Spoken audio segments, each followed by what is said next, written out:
Stewart was there, just happened to be in the same restaurant. And the CEO went over and was like, I'm a huge fan. This is an idea we have. And they customized it. They changed the game to be off-roading and had Ivan Stewart sign off.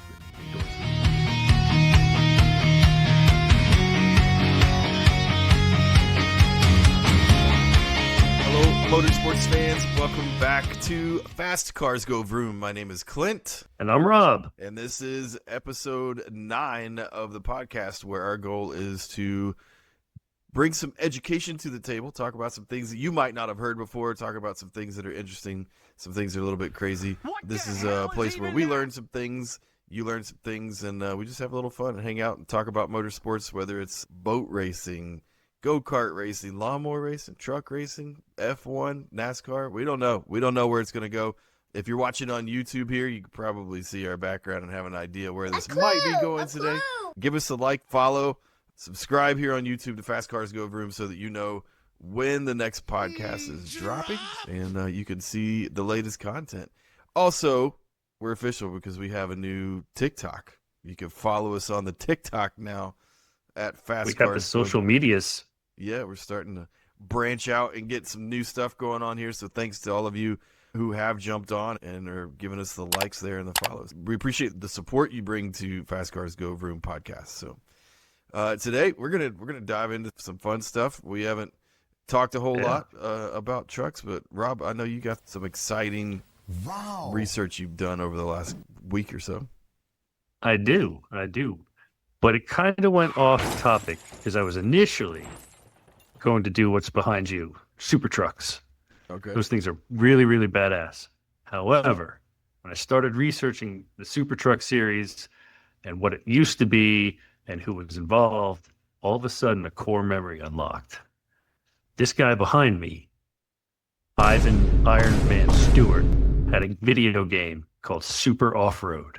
Do you remember this thing? Oh, for sure. Yes, definitely. Oh my God, dude. So it was released in 1989 in the arcades. We're aging ourselves here. It's in the arcades, man. How do you do, fellow It kid? was a big machine, and it had 3 driver wheels with the pedals and a little nitro button.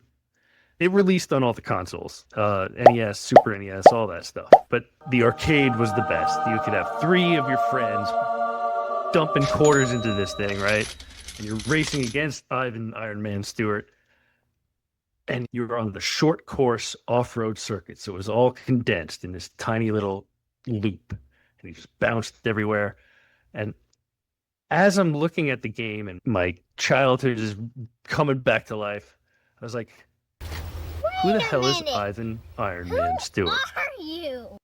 Growing up, I had no freaking clue. I wasn't into the whole off-road scene. I had no idea. I know you were.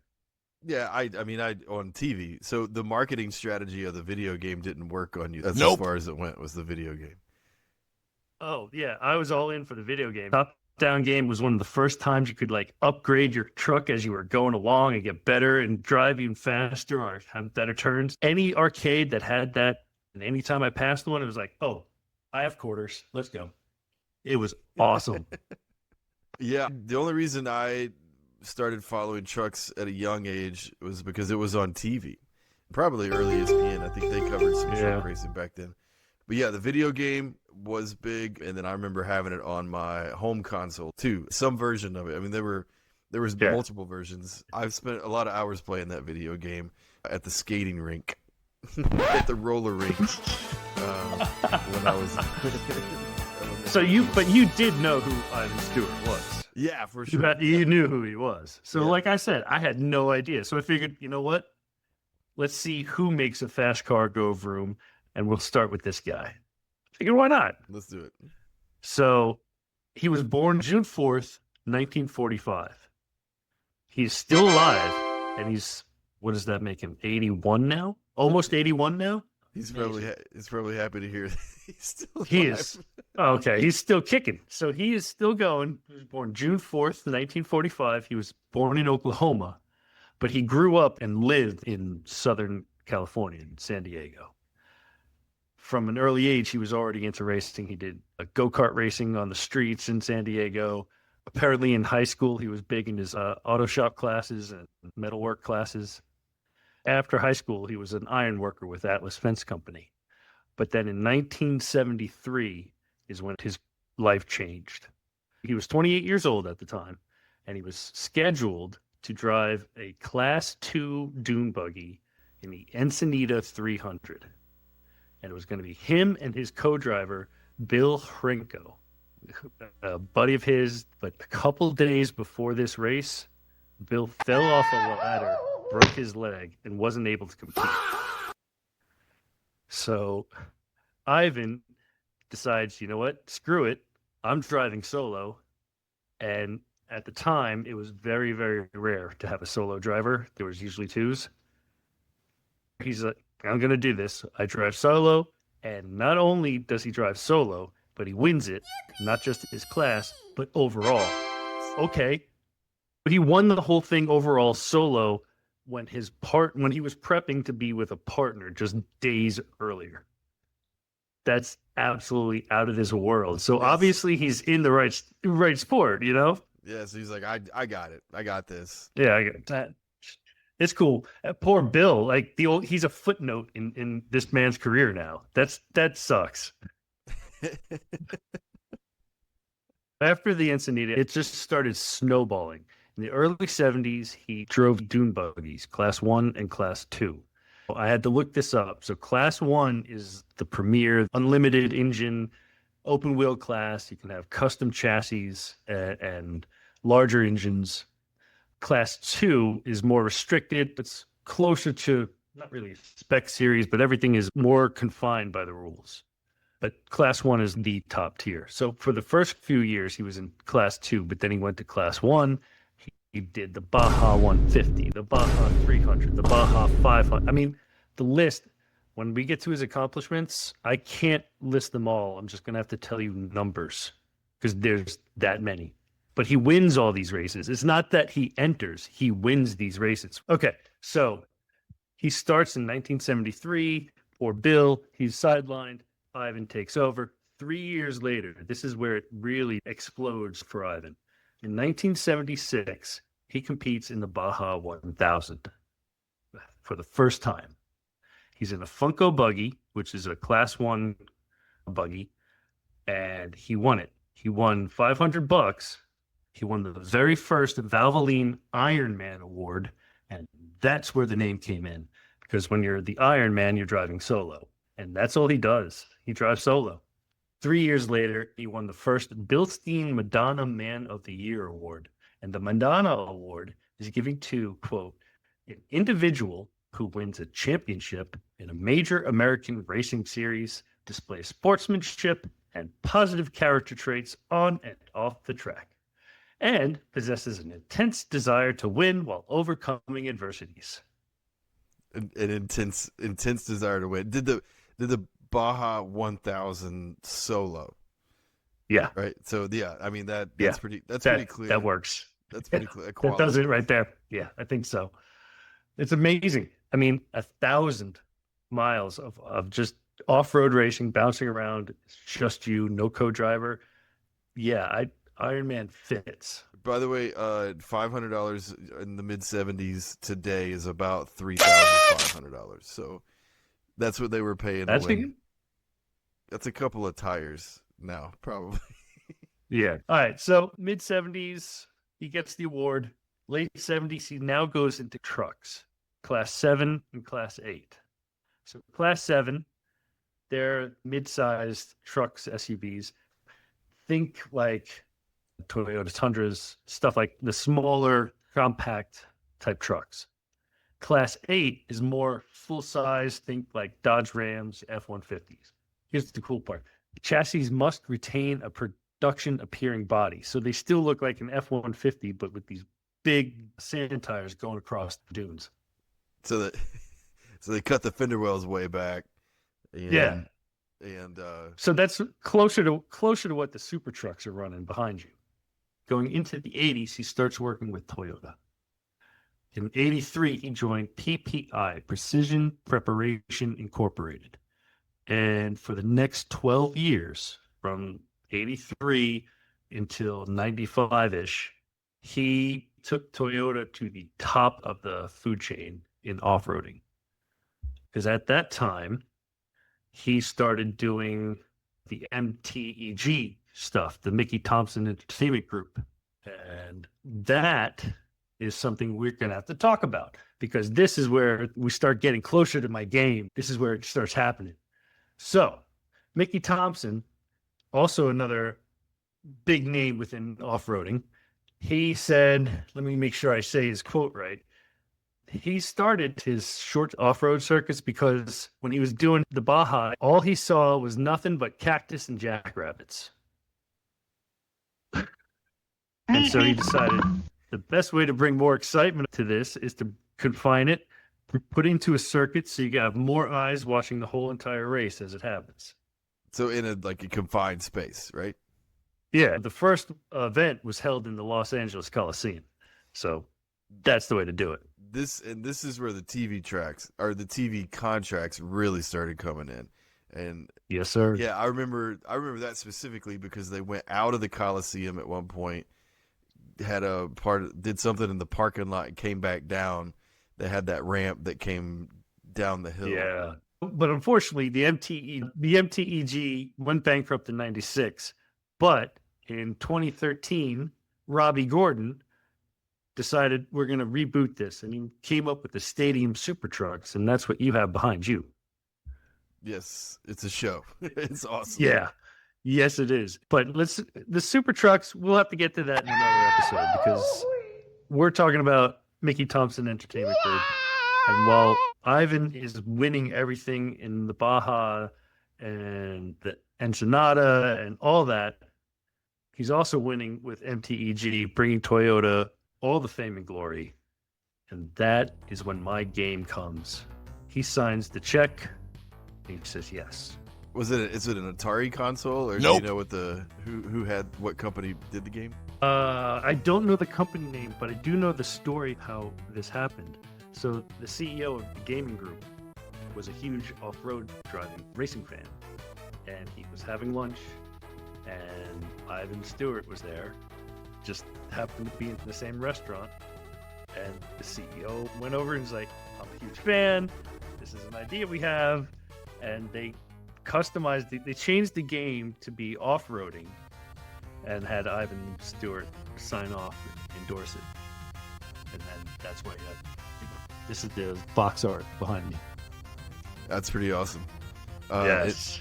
And then we pumped quarters into it for years, and they made hundreds of dollars, thousands of dollars. Oh yeah. They had to have made a bunch of money just off of me alone. But that game, dude, on his official page, he has a huge chapter of just the game and all of its accomplishments because it ranked high in all these different gaming magazines everywhere. So that's among his accomplishments too. But the real stuff, I can't just tell you what he did because there's so many, because he had 84 off-road racing victories. 84. 17 Baja 500s, 8 Mint 400s, 4 Parker 400s, 3 Baja 1000s. These are all solo drives, by the way. He had 10 drivers' championships, 4 score world championships, 7-time score driver of the year. That Bilston Madonna Award, he won that 3 times. And you said 84 victories? Is that what you said? 84 off-road victories. 84 He's also done some like pro-am stuff too. Yeah, so those are just the victories, right? Yes. I mean, I think the man won most of the stuff that he participated in, but I mean, there's probably a lot more that he didn't. That's not counting second place or third place or fifth place. That's just the victories. Yeah. I have no idea how many entries he's gone into. A couple more accomplishments because he was inducted to 3 different Hall of Fames. 2006, he was inducted into the Off-Road Motorsports Hall of Fame. 2009, he was inducted to the San Diego Hall of Champions. And finally, on March 17th of 2020, what a great year, he was inducted into the Motorsports Hall of Fame of America. Right now, He's still living a good life. He retired in 1999 from racing. He still works with Toyota and TRD doing promotional stuff. He has been hand in hand with Toyota since 1983, and they haven't gone away from him. He's helped design and get stuff into production. There was I'm going to get it wrong. It was Dodge. They had, in 2008, there was an Ivan Iron Man Stewart edition. I think there was like 500 made, special packaging. Couldn't have been Dodge. It had to have been Toyota, dumbass. Yeah, so in 2008, Toyota made an Iron Man Stewart package. That's pretty cool. And I just realized why I'll never be a racer, because I will get the manufacturer wrong and be fired. I mean, you think about somebody who's been ingrained in the activity or been a part of the activity, been a leader in the activity for that long. I mean, really helped shape it, right? So a couple of years ago, I had the chance to go to PRI in Indianapolis, which is the largest motorsports event, conference, technology, marketing event in the United States. And they had Toyota had some of these vehicles, and I'd never seen them up close, right? I just seen them on TV, the trucks and the buggies, and those things are crazy, man. They look like you could just drive them off a cliff, and they would roll a couple times, and then just put it back in gear. You can keep going, you know. Roll over and just keep. One of the things I remember watching those the sheet metal or fiber, whatever it was, the body sometimes would just completely come off the truck, and they would be dragging it behind. It'd be dragging in the dirt behind the truck as they're still racing. You may not know this, but did Ivan Stewart, did he have a son that participated in racing? He had 3 sons. Oh, dude. Okay. AI screwed over one of these kids. Ivan Stewart's kids. Craig Stewart, often featured in off-road media. Craig has built a career around fabrication, luxury pre-runners, and racing, continuing his father's legacy. Brian Stewart, involved in the off-road racing community. Brian has also competed in events like the Crandon Race of Champions. Ooh, you got to check that out. I've seen that. And finally, this is where I'm saying AI is just a dick.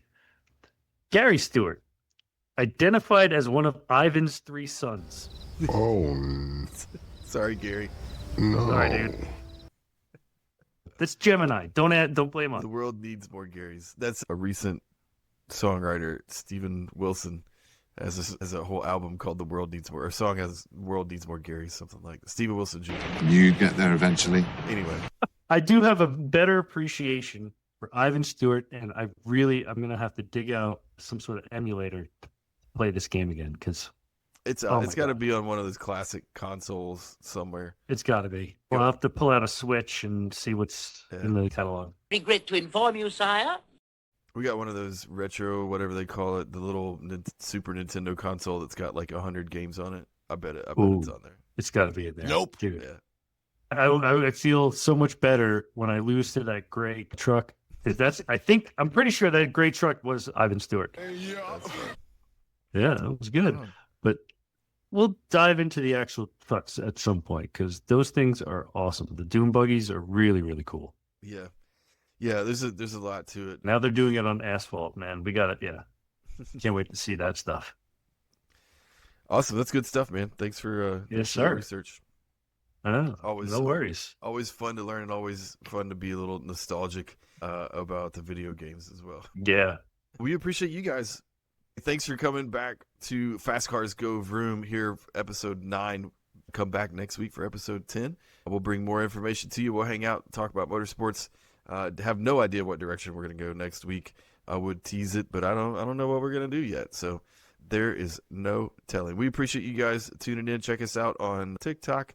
Make sure you follow here and subscribe so that you know when those new episodes come out. And we'll be back here next time for Fast Cars Go Vroom. Thank you, guys. It's insane. But he wins all these races. It's not that he enters. He wins these races right now. Let's see.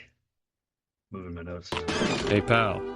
You just blowing from Stupid Town? Okay, so he starts. You could build it sometimes they build it around a driver or 2 or 3 drivers. And I'm sure when Mickey Hart, one of the things I remember watching about the Mickey Hart series is I said Mickey Hart, I meant to say Mickey Thompson earlier. Yeah.